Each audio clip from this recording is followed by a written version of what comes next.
टीपू सुल्तान ने अपने किलों को उनके सामरिक महत्व के अनुसार क्रमबद्ध किया था। किलों में भंडारण उनके पदानुक्रम के अनुसार किया जाता था। महत्वपूर्ण किलों में 8 महीने का प्रावधान रखते थे, जबकि सबसे कम रैंक वाले किलों में 2 महीने का प्रावधान रखते थे। दुश्मन द्वारा किसी भी घेराबंदी का सामना करने के लिए किलों में प्रावधान जमा किया जाता था। आमतौर पर संग्रहित वस्तुएं खाद्य पदार्थ, घोड़े और पशु चारा, दीपक तेल और जलाऊ लकड़ी होती हैं। लंबे समय तक पानी जमा करना आसान काम नहीं था।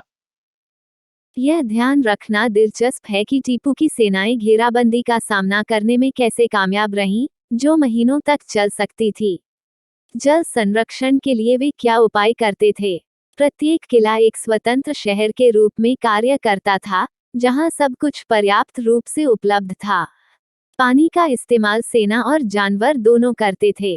साथ ही पहाड़ियों पर स्थित किले में रोजाना पानी ले जाना आसान नहीं था। किले की भौगोलिक स्थिति के आधार पर टीपू सुल्तान द्वारा जल भंडारण और संरक्षण की योजना बनाई थी। कई किलों में पहले से ही जल भंडारण की सुविधा थी, साथ ही किलों के किलेबंदी के साथ टीपू ने पानी की सुविधा को भी बढ़ाई। टीपू ने पानी के झरनों का पता लगाने और चट्टानों में झरनों की पहचान करने के लिए पानी का अंदाजा लगाने वाले लोग मुकर्रर किए थे। अंग्रेजी में वाटर डिवाइनर डोजर कहते हैं। पानी के झरने मिलने तक चट्टानों को खोदा जाता था। कभी कभी चट्टानों को झरनों तक पहुंचने के लिए बारूद से उड़ा दिया जाता था। काटानम में ज़खायर जलाशयों का इस्तेमाल किया जाता, क्योंकि किलों पर भारी तोपों की आवाज के कारण झरनों का रुख अक्सर बदल जाता या बहना बंद हो जाता था। आमतौर पर इन किलों पर भूमिगत पानी की टंकियों, जलाशयों, ज़खायर हौजम और मस्नूई कृत्रिम झीलों का निर्माण किया जाता था। मैदानी इलाकों के किलों में बहुत सारे कुएं खुदवाए गए थे। उपयोग के स्थानों के पास भूतल और भूमिगत भंडारण जलाशय बनाए गए थे। गैर बरसात शुष्क मौसम के दौरान सेना को झरनों और कुओं पर निर्भर रहना पड़ता था। जब टीपू सुल्तान ने किलों की किलेबंदी शुरू की, पत्थरों का इस्तेमाल या तो किले के भीतर से या कभी कभी बाहर से किया जाता था। जमीन पर खुदाई किए गए हिस्से को और गहरा किया गया ताकि भूमिगत दरारें पैदा की जा सकें, ताकि झरना का पानी ऊपर आए।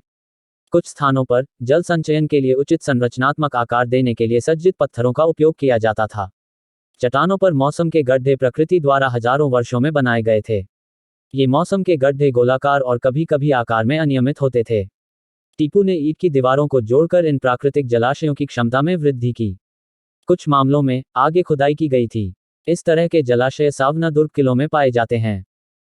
टाईकोटी किले के पत्थर के घेरे को पानी के प्रवाह को सीमित करने के लिए एक बाधा के रूप में इस्तेमाल किया गया था। कई प्राकृतिक और मानव निर्मित जलाशय थे जो बरसात के मौसम में भर जाते थे। नंदी दुर्गा किले पर बड़े पत्थर के टैंक के पानी का इस्तेमाल करते थे। बरसात के मौसम के दौरान सतही जल और खंडित और अपक्षय ग्रेनाइट में संग्रहित पानी ने पूरे वर्ष एक भरोसेमंद जलापूर्ति प्रदान की। कुछ किलों में जहां प्राकृतिक जलाशय नहीं थे, जलधाराओं के मार्ग में कृत्रिम झीलों का निर्माण किया गया। किलों पर विभिन्न प्रकार के जलकुंड पाए जाते हैं। कुछ आकाश के खुले में होते हैं, कुछ चट्टानों में निर्मित गुफाएं होती हैं, और कुछ इन्हें जमीन के नीचे और ढलानों पर खोदी जाती हैं। टीपू की सेना में राशन की तरह पहाड़ी क्षेत्रों में भी पानीपत के अनुसार भाड़ा आवंटित किया जाता था। जलवाहकों द्वारा पानी को मैन्युअल रूप से टैंकों या झीलों से व्यक्तियों तक ले जाया जाता था। उन्हें उनके कार्यभार और उन्हें नियोजित करने वाले व्यक्ति के अनुसार भुगतान किया गया था।